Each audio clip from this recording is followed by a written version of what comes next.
Bonjour, bonsoir à tous, vous qui regardez les vidéos, que ce soit le jour ou la nuit, ici DVD Pro Catch. Et maintenant, comme promis, je m'attaque en version VF sur du côté de la WWE. Surtout un du côté de 2015, un seul du côté de 2015. Et pour ce qui est de l'année 2016, ce sera en 4 fois. Donc comme je vous l'avais peut-être dit quand j'avais montré les achats de cette semaine, plus des jeux également. J'avais dit que je me concentrerais sur la version VF de la WWE et que les versions VO, ce sera quand j'en aurai terminé avec les versions VF. Donc au moins quelque chose de fait. Et je commence direct fort, un seul sur l'année 2015 comme je vous l'avais déjà dit, sur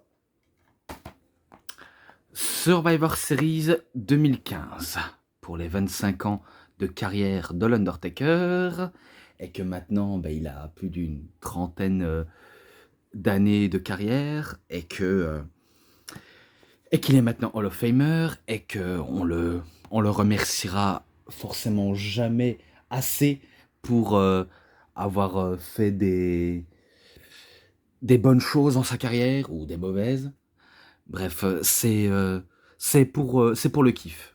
Vraiment pour le kiff que je dis ça et que je fais justement ça. Et que là, on a la carte et ça spoil. Hein. Franchement, ça spoilait dans les DVD réédités en plusieurs langues. Et que là, il est bien sûr en français avec langue anglaise, allemande. Et c'est de durée de 3 heures et 2 minutes. Bref, pas mal. Là, il y a tout le résumé. Donc, je commence directement fort. Alors, il n'y a pas de bonus, à part que les bonus, c'est un match du kick-off. Donc, je vous cite ça. Donc, je pense que c'est un petit traditionnel Survivor Series du kick-off. Donc, on a de l'autre côté les Dudley Boys, Bubba et Devon, avec Goldust, Neville et Titus O'Neil, contre Le Miz, Bo Dallas, Stardust, qui est Cody Rhodes, avec l'Ascension. Et ce que je me rappelle, c'est que la plupart ont été éliminés, hormis les Faces, qui sont pas tout à fait éliminés, et que Goldust venait de faire son retour. Bon, pas de la bonne des manières, vu comment c'est dans un kick-off, donc c'est pas forcément la très bonne des manières, mais il était de retour pour on va dire, faire boucler Clapet à son petit frère, qui a autre-temps basculé du côté de la 5e dimension, et qu'il a perdu le fil justement parce que son père, vous savez, le légendaire Dusty Rhodes, nous avait malheureusement quitté entre-temps. Donc du coup, ça a forcé les deux frères à choisir un destin et chemin différent. Et que le pauvre Cody il va vraiment, vraiment s'y perdre dans son personnage. Même s'il était dedans, mais il s'est vraiment perdu de chez perdu. Hein, vu comment, après ça, il va enchaîner des petits matchs par-ci par-là, avec peu d'histoires intéressantes. Et qu'il dira lui-même que, voilà, forcément, la gimmick de Stardust, il le déteste à fond et du bon. Même s'il en profiterait pour faire une petite vanne sur son ancienne gimmick à travers des scènes indépendantes. Mais moi, la seule chose que j'ai à retenir dans ce match-là, c'est quand Stardust est tout seul et qu'il a... Attendez, qu'est-ce que je racontais? Que du côté des Faces, il n'y avait aucun qui été éliminé? À mon avis, c'est moi qui a halluciné. Alors que c'est Neville qui a été éliminé allez, le Miz, parce que Bo Dallas avait fait son Beau Dog et le Miz Skunk Crashing Finale, mais que après entre-temps, il se fait éliminer par Goldust, et qu'après la moitié, ils se feront éliminer, donc l'Ascension, qui n'ont, on va dire, malheureusement servi à rien dans toute la logique de cette histoire. Et quand il restait plus que Stardust, il est pris en sandwich par son frère qui tentait de l'attaquer par derrière, et par Titus O'Neil, mais il se fait accueillir par un 3D quand il remontait vers le ring. Donc c'est victoire de l'équipe 3D ou de Dudley Boys, avec Goldust et Titus O'Neil. Ce match-là, 3,40 pour commencer le kick-off. Et pour la carte principale, on démarre directement avec le tournoi pour être couronné champion de la WWE. Et le premier match, c'est Roman Reigns contre Alberto Del Rio, qui était le champion des États-Unis. Parce qu'il avait fait son retour au Hell in a Cell pour battre John Cena. Donc il a un petit peu créé la surprise, même si on n'attendait rien forcément de lui. Et que son retour et sa petite aventure à la WWE ne sera que quelques très très très courtes durées, vu comment on sait qu'après il va retourner au Mexique et surtout catcher un Impact. Et entre-temps, on l'aura vraiment plus jamais revu. C'est tout ce que je sais. Donc un petit match bien sympa. Et que concernant la logique du tournoi, vous saviez que Seth Rollins a été blessé. Justement, il avait été blessé parce que voilà, il s'était blessé lors d'un live event en Irlande. Donc il s'est, on va dire, brisé le genou.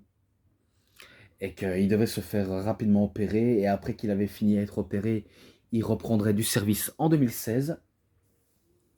Et en même temps, ça laisse le feu vert à Roman Reigns, mais aussi à Dean Ambrose. Possibilité, il y a toutes les possibilités possibles.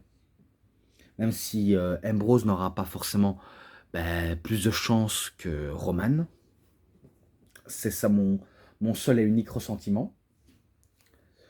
Donc concernant le match, je me rappelle que Alberto compterait les bonnes enfances de Roman Reigns.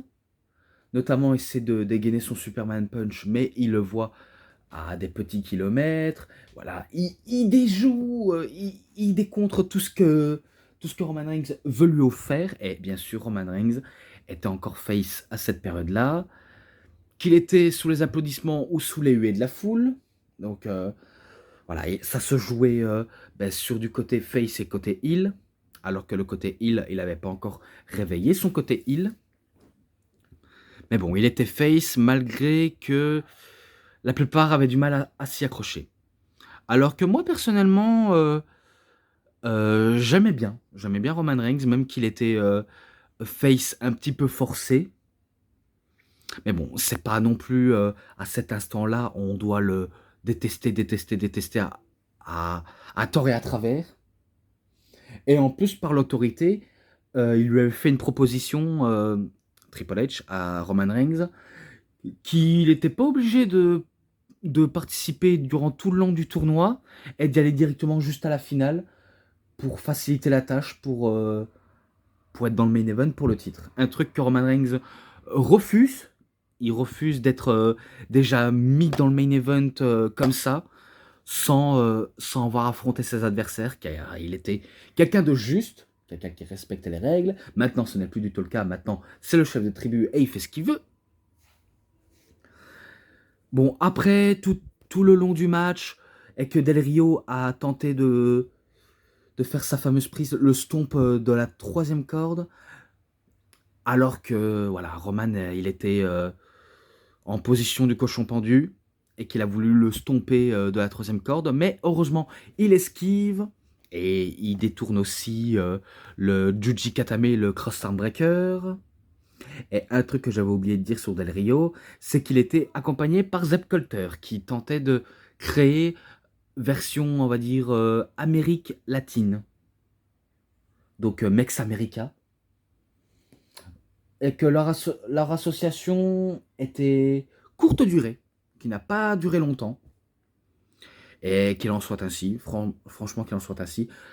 Et qu'à la fin, Roman, il bat Del Rio pour qu'il soit en finale dans le main event. Et après qu'il a terminé son match, il se fait interviewer par Jojo, car il a hâte de savoir entre qui il va affronter, soit Dean Ambrose, soit Kevin Owens.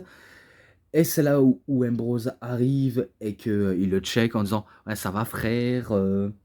Ouais, parce qu'à l'époque, leur alchimie passait tellement bien, et vu comment les deux étaient face, eh ben forcément, j'aimais bien leur petite association, même si c'est pas une grosse petite, car il y a le côté fraternel, des frères qui ne sont pas, on va dire, du même mère, mais pas forcément du même père non plus, qui se respectent et que ils avaient un tout petit peu prévu de s'affronter pour voir qui des deux mérite d'être champion et qui mérite d'être dans le main event. Et que après Roman dit allez vas-y, va te préparer pour ton match. Et c'est là où Kevin arrive et que il dit un petit avertissement à Roman en disant que lorsqu'il aura terminé avec Dean Ambrose, ce sera à moi qu'il aura à faire et que j'ai hâte de t'affronter et de te battre pour le titre du monde poids lourd de la WWE. Parce que oui, c'était encore World Heavyweight WWE. Et que t'as pas passé, on va dire, une année formidable. Quand tu avais affronté Lesnar, eh ben, Rollins est arrivé avec sa mallette et qu'il a cash-in et qui t'a battu pour le titre. Bray Wyatt est aussi arrivé pour te coûter la chance à la mallette et que maintenant ce sera lui, donc ce sera Kevin qui va lui coûter sa chance pour le titre et qui va encore passer une année de merde. Donc ça c'est les paroles de Kevin et que Survivor Series sera son Kevin Owens show avec un petit clin d'œil et un petit voilà. Donc il essaie de l'avertir. Mais on passe directement au match où est-ce qu'il y a Ambrose et Kevin Owens. Tout d'abord entre Roman Reigns et Alberto Del Rio. Pareil, 3,40 comme dans le kick-off. Voilà, il était sympa, vraiment sympa. Et que maintenant, on passe au Lunatic Fringe contre le Prize Fighter. Donc, le gars qui se bat que pour des prix et le fou lunatique totalement instable. Pas mal, le match était pas mal avec des petits retournements de situation dans la façon de enchaîner les prises et de anticiper les prises aussi. Car j'avais ressenti ça et je me suis dit ah ouais, intéressant. Et que je me rappelle quand à l'époque ça passait à la télévision, je me demandais mais qui peut affronter Roman Reigns? Et que là, en tant que fan, parce que oui c'est le côté fan qui parle, on pense directement à Dean Ambrose. Parce que voilà, deux frères qui s'affrontent, deux gentils qui s'affrontent, c'était super. Il y en a qui trouveraient ça super, d'autres trouveraient ça prévisible. Et que moi je trouvais ça superbe. Alors que même un face contre un heel, ça peut faire l'affaire, mais on peut pas non plus mettre Ambrose sur la touche, au profit d'un autre catcheur. Alors que je sais que c'est totalement typique de la WWE de faire ça, parce qu'ils s'en sont capables. Et je me rappelle que Kevin Owens spammait des super kicks et que Dean Ambrose, il faisait un dive et qui fait des trucs de spot de fou et qui va dans la bagarre, dans le côté coup de poing mis à la manière de Roddy Piper. Alors que KO, lui, il se bat comme quelqu'un qui veut s'en sortir et qu'il chope à chaque fois Ambrose pour faire son pop-pop powerbomb parce que oui, sa seule et unique prise fétiche en finish final, c'était le pop-pop powerbomb bien avant le Chaos Stunner. À chaque fois, Ambrose ne veut pas partir, ou encore quand il est parti, il fait un saut de mouton, il se reçoit un super kick, mais il fait le boomerang pour son lariato, mais il se fait encore super kicker, et qu'il retente le pop-up powerbomb Owens, sauf qu'il a effectué son pop-up powerbomb, mais Ambrose fait un Hull la Carana, et il le prend de vitesse pour faire un Durly Ditz. Tony Truant. Et du coup, Ambrose est en finale. Et c'est bien, c'est bueno tout ça. Et que je décide de le retourner maintenant. Voilà, je décide de retourner. Pas besoin de m'attarder dessus sur le derrière du DVD. Donc ce match-là, 3,50. Même si je sais qu'après, Ambrose se fait interviewer encore par Jojo et qu'il est rejoint par Roman Reigns en disant que cette fois-ci, il n'y aura plus de frères qui comptent, même s'ils sont toujours frères d'armes, frères du Shield, amis, bien sûr, parce que quand je dis frères, ça ne veut pas dire qu'ils sont frères. Ils se comportent comme des frères parce qu'ils sont amis dans la vraie vie. Et c'est exactement le cas. Parce qu'il faut savoir que ce soit entre Roman Reigns, Ambrose et Rollins, même si Ambrose n'est plus à la WWE, il est toujours ami avec Seth Rollins et Roman Reigns.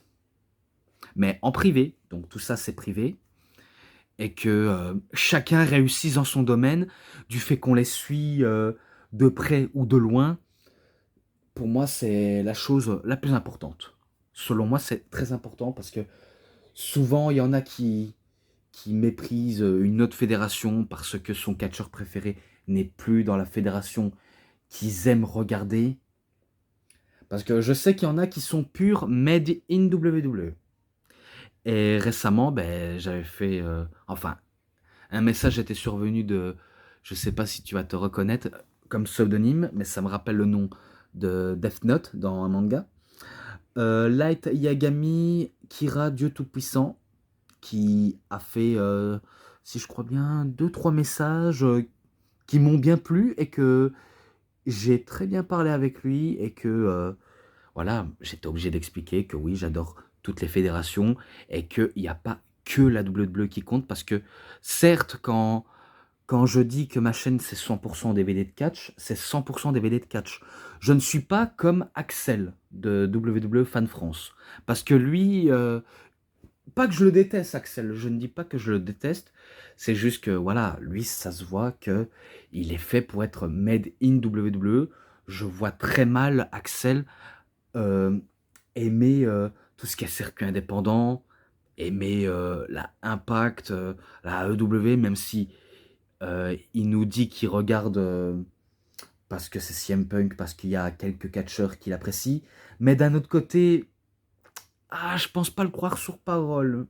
Même si je l'apprécie, j'adore quand je regarde ses vidéos et qu'il nous indique des très bonnes indications, ça, il n'y a aucun doute. Mais voilà, un truc que monsieur VVE Réseau Souvenir ne veut pas comprendre, c'est que voilà, c'est pas que 100% WWE. J'adore la WWE, mais j'ai aussi des bonnes préoccupations et de l'admiration envers tout ce qui est indépendant. Comme quoi, je ne mets pas le circuit indépendant sur la touche. Voilà. Parce que quand je dis que c'est pas 100% MMA, c'est parce que, certes, j'adore tout ce qui est sport de combat, j'adore tout ce qui est DVD de MMA, mais quand il s'agit de faire des reviews, c'est... je sais pas, c'est un peu compliqué parce que des fois, j'ai pas envie de raconter des trucs comme si je n'étais pas un vrai passionné de MMA et que aussi, des fois, ça me prendra le dessus, ça m'aurait le sentiment d'être saoulé quand je raconte quelque chose. Des fois, quand je fais des vidéos et que je regarde mes propres vidéos, ça se ressent peut-être par mon humeur, alors que j'essaie de donner du mieux au mieux, mais à chaque fois, il y a toujours un truc qui bloque, un sentiment de lentitude et de manque de motivation, alors que justement de la motivation, je sais que j'en ai un tout petit peu, c'est juste que j'en ai pas forcément toujours assez pour faire des vidéos quasiment tous les jours, vu comment j'ai pas besoin d'en faire quasiment tous les jours, même si avant je le faisais. C'est juste que maintenant j'ai un petit peu perdu pied sur, sur mes préoccupations dans la vie et que il faut l'accepter ainsi. Mes choix, faut l'accepter. Mais bon, au moins vous aurez peut-être compris. Et quand c'est pas des DVD de catch que je regarde, et quand c'est pas du catch que je regarde, c'est autre chose. Comme, comme les films, les mangas, et même les jeux vidéo. Même les jeux vidéo. Donc je n'ai pas que ça en tête. Hein. Et je ne parle pas de jeux de catch, hein, parce que certes je joue à des jeux de catch, mais il n'y a pas que les jeux de catch, hein, d'autres jeux. Mais ça, si jamais je la sortirais, pas on va dire dans un avenir proche, mais enfin si un avenir proche, mais pas tout de suite, hein, vu comment j'attends peut-être d'acheter un maximum de trucs. Et dès que j'ai acheté le maximum de trucs, ben, je serai comblé, ça me suffirait pour moi sortir une vidéo hors sujet. Mais bon. Donc j'ai passé au match entre Ambrose et Owens, maintenant je passe au match traditionnel des Survivor Series, mais dans la carte officielle. Donc, tout d'abord, les Usos, Jimmy et Jay, avec les Lucha Dragons que sont Sin Cara et Kalisto, et Ryback contre le New Day, qui est bien sûr composé de Kofi Kingston, Biggie et Xavier Woods, avec le roi Bad News ou le roi Barrett, qu'on connaît sous le nom de Wade Barrett, et de Sheamus. Ouais, également le match entre lui et Sheamus, enfin, entre l'équipe entre guillemets de Sheamus contre l'équipe des Usos, ou l'équipe de Ryback, si on peut appeler ça comme ça.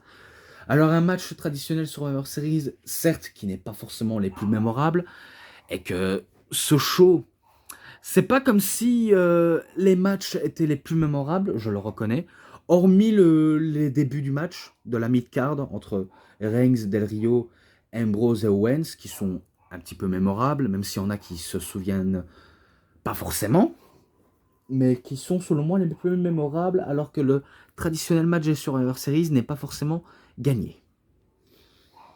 Et que je me rappelle que la plupart avaient été éliminés, comme Jimmy qui avait été éliminé.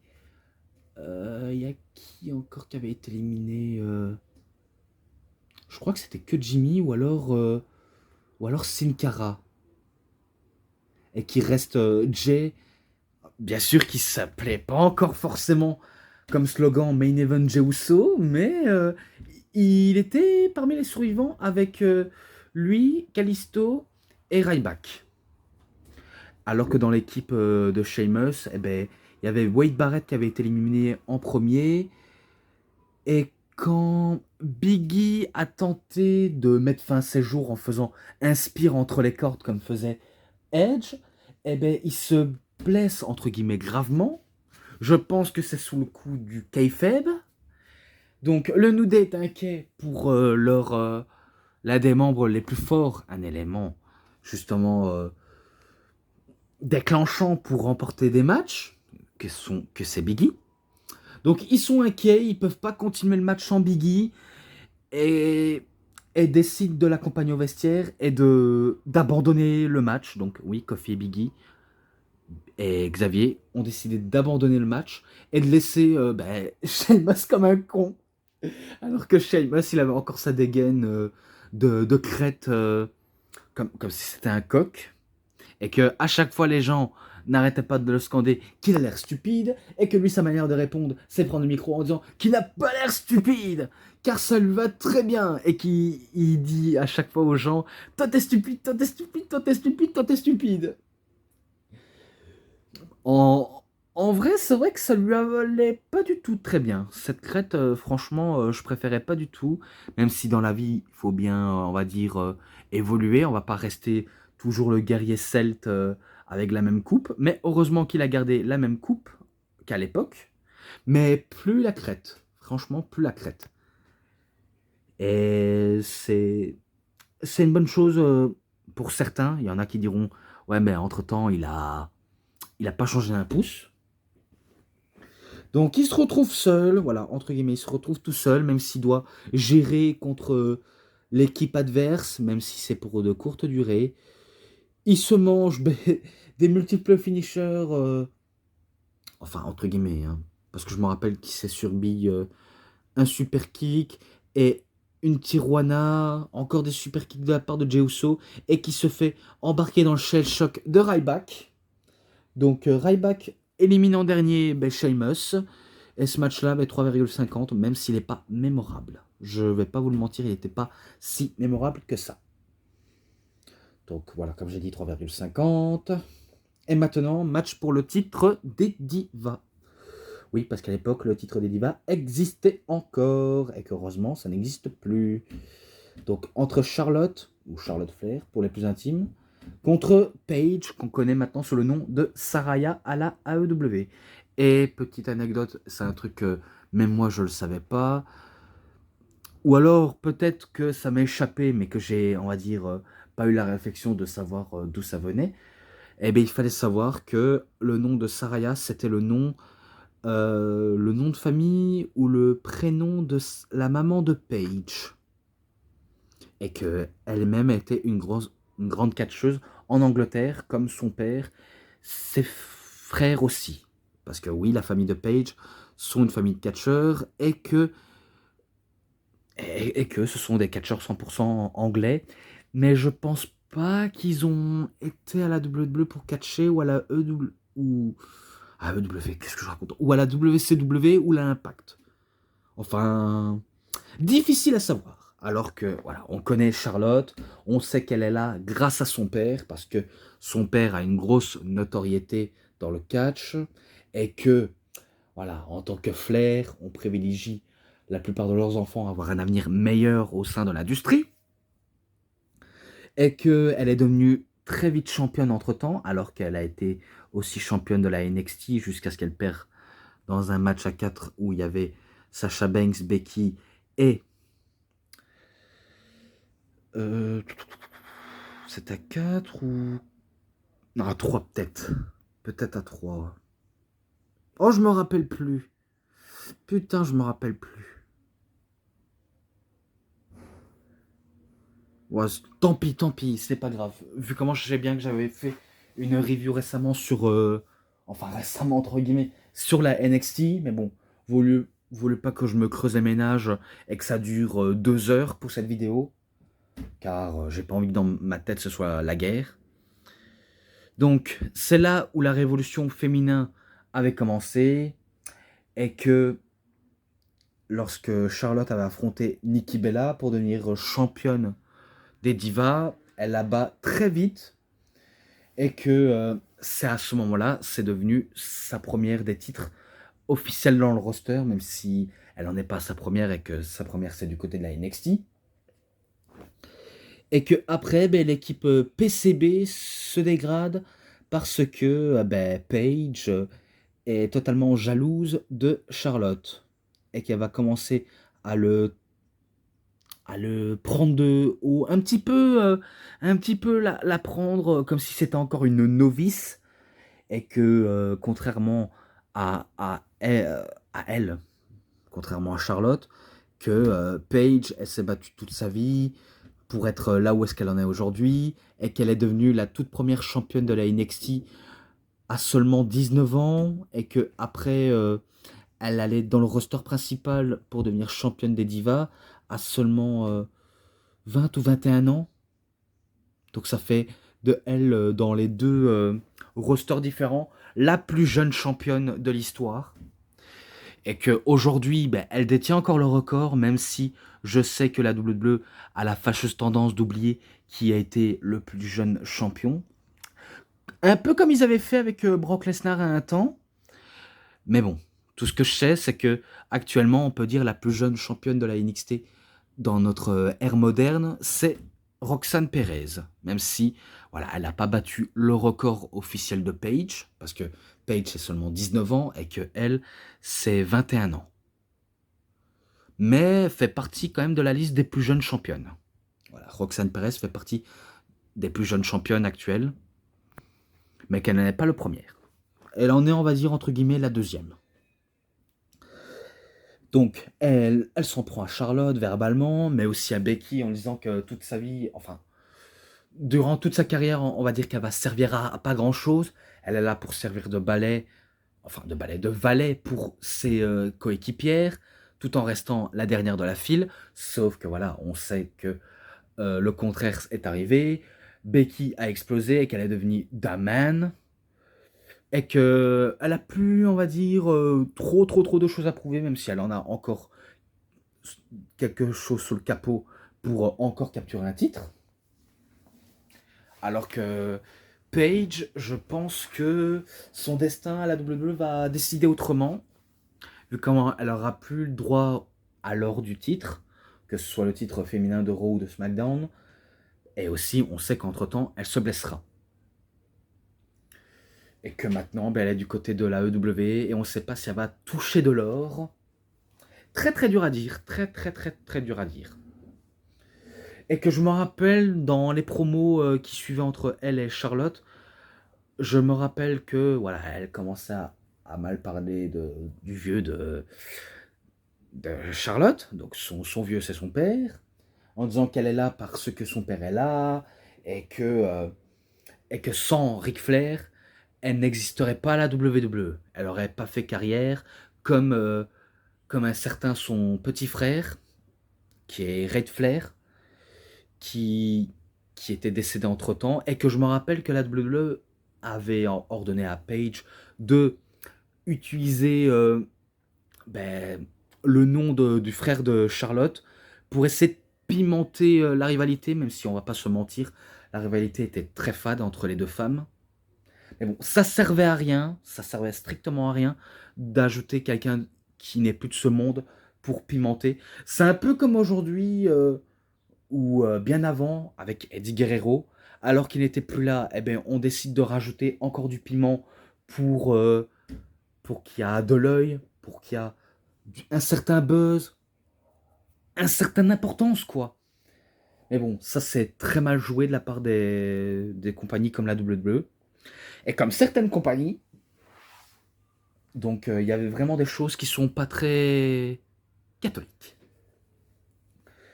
Mais bon, concernant le match, c'était voilà banal. Pas que c'était nul, mais c'était banal, un peu du parti de ping-pong entre les deux femmes. Et que c'est pas forcément grand chose, mais on peut apprécier. On peut apprécier. On peut soit aimer ou détester Charlotte, ou aussi pareil pour Paige, on peut aimer ou la détester. Et qu'à chaque fois, elle scande à chaque toute-tête This is my house. Donc c'est ma maison. Le ring est ma maison. La WWE c'est ma maison. Et que maintenant, ben, la maison, ben, c'est la maison de Charlotte. Et que maintenant, elle en fait sa propre maison, son royaume. Mais bon, à chaque fois, elle teasait sa prise, le Rampage, donc le DDT qu'elle portait à force de le prendre à bout de bras, ou encore la soumission qui tord son adversaire comme un bretzel, mais que Charlotte, elle teasait le Natural Selection plus la figure 4 avec la figure 8. Parce qu'un premier temps, c'est le figure 4, mais quand elle inverse la chose, c'est la prise en 8. Et à chaque fois, ben, Paige contre la donne, mais quand elle décide de revenir dans le match un petit peu plus tard, dans le match, elle se fait spirer et après elle se fait figure eight par Charlotte, qui remporte la victoire par soumission. Elle remporte le match par soumission. Et que je croyais que c'était à ce moment-là où Ric Flair apparaissait et que Paige allait se manger le coin, mais c'est moi qui m'étais totalement gouré. Mais bon, elle remporte le match clean. Mais vraiment clean de chez clean. Je vais être gentil ce match-là, je mets 3,5, même si j'ai pas forcément pris du plaisir immense à regarder, même si ça peut passer. Mais bon, voilà, Charlotte reste toujours la championne des divas et que maintenant, elle est en quête du titre des mains de Asuka. Maintenant, ben match en simple entre Dolph Ziggler et Tyler Breeze. Et que d'un autre côté, on dirait bataille de personnalité propre. Et qui se rapproche presque du même point de côté que Shawn Michaels. Parce qu'on sait que Dolph Ziggler, il a un petit peu d'inspiration envers Shawn Michaels, mais aussi Tyler Breeze, car ils ont tous les deux un côté Shawn Michaels dans la manière de se comporter, même si c'est les styles totalement opposés. 3 styles opposés, j'aimerais bien dire ça. Et que Tyler Breeze, c'était le seul gars à vouloir faire des selfies et que maintenant, ben, aujourd'hui, ben, tout le monde l'a oublié, que c'était lui le spécialiste du roi du selfie, et qui se faisait appeler le prince tout mignon, Prince Deadly, attends, Prince Pretty, il se faisait appeler comme ça, le Prince Pretty, le prince tout mignon, vu comment il a, on va dire, voilà, une belle gueule, mais il n'y a pas forcément trop de physique qui répond largement aux critères de la WWE. Voilà. Mais du fait qu'il n'est pas mauvais dans un ring, et que les deux sont pas mauvais dans un ring, c'est pas mal. J'aimerais dire que c'est pas mal. Un match voilà, qui n'a pas duré très longtemps. Tout ce que je sais dans la petite histoire très courte mais très fade, c'est que voilà, Summer Rae se remet de sa rupture avec Rusev, parce que Rusev l'a largué, parce que il va réellement se marier avec Lana. Et du coup, ben, on croyait qu'elle était attirée par Dolph Ziggler, tout ça parce que voilà, il est un peu de son niveau à Summer Rae et que il est fort, il est beau, il est blond. Et que non, elle a choisi Tyler Breeze et qui venait d'arriver. Et du coup, ben, c'est l'occasion rêvée pour Tyler Breeze de briller dans le match, même si je sais que la WWE va pas forcément trop miser sur lui, parce qu'après ça, ils vont totalement le laisser de côté, ils vont le mettre en bas de la carte, presque au niveau d'un jobber, même si c'est pas forcément un jobber et qui travaille bien sur le ring. C'est juste qu'il n'a pas beaucoup de personnalité. Et qu'après, sur distraction de Summer Rae, eh ben, il se fait avoir par le Prince Pretty et qu'il se mange un Kill Switch, enfin, The Prettier, de la part de Tyler Breeze.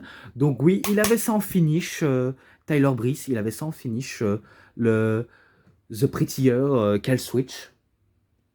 Donc il s'est inspiré de Christian, et maintenant, ben, celui qui s'inspire de Christian, c'est soit Juice Robinson ou alors Chelsea Green. Parce que oui, Chelsea Green fait The Prettier à la manière de Christian. Mais bon, alors qu'il a aussi un autre arsenal en finish, le Spinny Hell Kick, mais qui n'est pas non plus assez suffisant. Donc victoire de Tyler Breeze, pareil 3,5, je le mets ça 3,5. Et là maintenant, c'est l'heure pour le niveau d'anniversaire de l'Undertaker, de sa carrière, et qui il fait équipe avec son frère pour une dernière fois, enfin, une dernière fois, entre guillemets, j'insiste sur le entre guillemets. Donc il fait équipe avec Kane contre la Wyatt Family. Et dans la Wyatt Family, ben, il y avait justement Bray Wyatt, Luke Harper qui était encore vivant, Eric Rowan et Braun Strowman. Mais sauf que voilà, c'est que Bray Wyatt et Luke Harper qui sont dans le match. Alors que Eric Rowan avait été écarté entre-temps du match et que Braun Strowman sera écarté à la toute fin. Mais bon, la rivalité est certes très courte, mais facile à résumer. Après la défaite face à Brock Lesnar à Hell in a Cell pour l'Undertaker, et, et pareil pour Kane face à Seth Rollins qui vient justement de quitter l'autorité, eh ben, l'Undertaker se fait attaquer par la Wyatt Family, et que la Wyatt Family prétend avoir repris la moitié de son âme, et qu'ils veulent faire aussi pareil avec Kane, et que ça force les deux frères à s'allier pour affronter la famille Wyatt, alors que voilà, Bray Wyatt se considère comme le futur ou le nouveau Deadman, parce que c'est vrai que d'un autre côté, Bray Wyatt, c'est un peu le successeur de l'Undertaker. C'est juste que la WWE n'a pas voulu faire confiance à Bray Wyatt, alors que je suis sûr que l'Undertaker, il est enchanté de, de Bray Wyatt qui lui prend sa place. Et qu'en face, ben, c'est sûr que Bray Wyatt, c'est aussi un génie créatif ben, absolument doué. Donc je comprends pourquoi l'Undertaker aurait préféré miser sur Wyatt plutôt qu'un autre. Donc peut-être ça aurait été le moment opportun, mais à chaque fois la WWE enterrait Bray Wyatt. Et que maintenant, pour l'Undertaker, si je m'en rappelle bien, il y avait un message de Catch News qui disait que pourquoi pas Bray Wyatt ferait son retour en mode Wyatt Family. Et qu'il y a moyen de se faire de l'argent grâce à cette gimmick. Alors que c'est sûr que Wyatt, il vendait déjà avec ses merchandising de Wyatt Family. Mais d'un autre côté, c'est que Bray, il a un petit peu la tête dure et qu'il ne veut pas reprendre son ancien personnage parce que son personnage de Wyatt Family fonctionne quand Luke Harper est encore vivant. Et du coup, ben, il ne veut pas le faire parce que voilà, c'est pour rendre hommage à son meilleur ami qui ne veut pas le faire. Alors qu'il a forcément toutes les possibilités. Mais bon, c'est compliqué, hein. Sachez que c'est extrêmement compliqué d'essayer de raisonner quelqu'un. Mais bon, je préfère respecter le choix des autres. Car respecter le choix, c'est un peu plus important. Mais bon, là, on n'est pas parti de ça. Maintenant, on parle au match. Bien sûr, c'est pour les 25 ans de l'Undertaker et que je me rappelle quand il y a Kane qui fait son entrée, eh bien, c'est de l'Undertaker. Avec le décor et surtout, euh, au fond de l'écran, il y a aussi un genre de cercueil. On voit la plupart des photos de l'Undertaker de l'époque, notamment en croque-mort et en nouvelle évolution de croque-mort, jusqu'à passer au Prince of Darkness. Attends, non, pas au Prince of Darkness. Fantôme de l'Opéra, Prince of Darkness, The American Badass et de ce qu'il est aujourd'hui. Donc il y a une sacrée évolution. Donc oui, c'est pour les 25 ans de carrière qu'il a eu à la WWE, mais surtout du côté de Survivor Series. Et que maintenant, on sait qu'il a plus d'une trentaine d'années de ses débuts officiels jusqu'au Survivor Series, et que maintenant, il est un catcheur retraité et qui fait un genre de talk show, et qu'on est, on va dire, très très loin, et qu'il a laissé une partie de son héritage de la WWE vraiment intacte. Et que c'est dommage, c'est qu'il n'a pas fait son discours de retraite devant un public. Parce que ce qui fait la magie du public, c'est quand le public est là. Et quand c'est ça la magie de ce truc. Même si j'ai pas forcément les bons arguments que je vous raconte, mais au moins il y en a qui comprendront. Et du coup, je suppose qu'il aurait, on va dire, mettre un terme directement à sa carrière, officiellement, et pas dans un Thunderdome. Et que et qu'on sait que maintenant, son personnage de l'Undertaker peut enfin reposer en paix. Donc bien reposer en paix dans un cercueil. Donc le mort-vivant est mort pour de bon, même si l'Undertaker n'est pas mort pour de vrai. Quand je parle de l'Undertaker, je parle de l'homme derrière le catcheur. Je parle bien de Mark William Calloway et pas du personnage de l'Undertaker. Donc il faut faire allusion, il faut faire des petites allusions pour mieux comprendre. Donc voilà, on peut dire que l'Undertaker est réellement mort pour de vrai et que Mark William Calloway mène une vie tranquille, paisible et qui coule sûrement des jours heureux. Avec un héritage qui reste malgré tout intact et qui ne bouge pas. Mais bon, j'ai assez fait des bons compliments, maintenant on passe directement au match. Donc ils ont allumé Eric Rowan, et maintenant ils attendent leurs adversaires que sont Luke Harper et Bray Wyatt. Donc ils s'allument, ça s'allume, donc ça part dans tous les sens, tentative de finish et aussi que de la brutalité dans le match. Pas besoin des grosses prises, pas besoin des grosses prises techniques pour épater le public, vu comment le public est déjà dans ce match. Et qui sont à 100% derrière les frères de destruction, que du côté de la Wyatt Family, à juste titre, il y a vraiment un juste titre. Et que après ça, il s'occupe de Braun Strowman, qui va pas faire long feu, qui va se manger un chokeslam. Et après ça, ça va, on va dire, se terminer au moment où Bray Wyatt et Luke Harper veulent en finir avec leurs adversaires, mais que après les deux frères se relèvent tous les deux en même temps, et qu'ils allument Wyatt et Harper avec un chokeslam, et c'est l'Undertaker qui décide de faire un tombstone piledriver sur Luke Harper pour la victoire. Et du coup, belle célébration et match qui est sympa, même s'il n'est pas forcément très haut, mais il est très cool. Et du coup, les deux frères, ils célèbrent leur victoire en mettant le poing levé jusqu'au ciel et de partir tous les deux. Donc ce match-là, 3,70, je vais le mettre ça tout de suite. Et maintenant, je passe directement au main event parce que je pense que j'ai assez trop dit.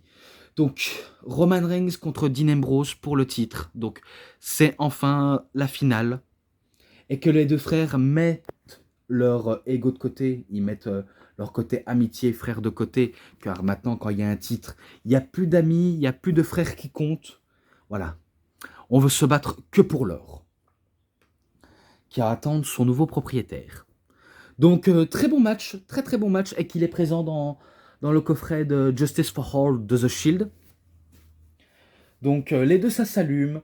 Même Ambrose essaie de surprendre Roman Reigns, mais que Roman Reigns ne va pas se laisser trop surprendre, car c'est lui qui veut étonner son monde en surprenant Dean par la force.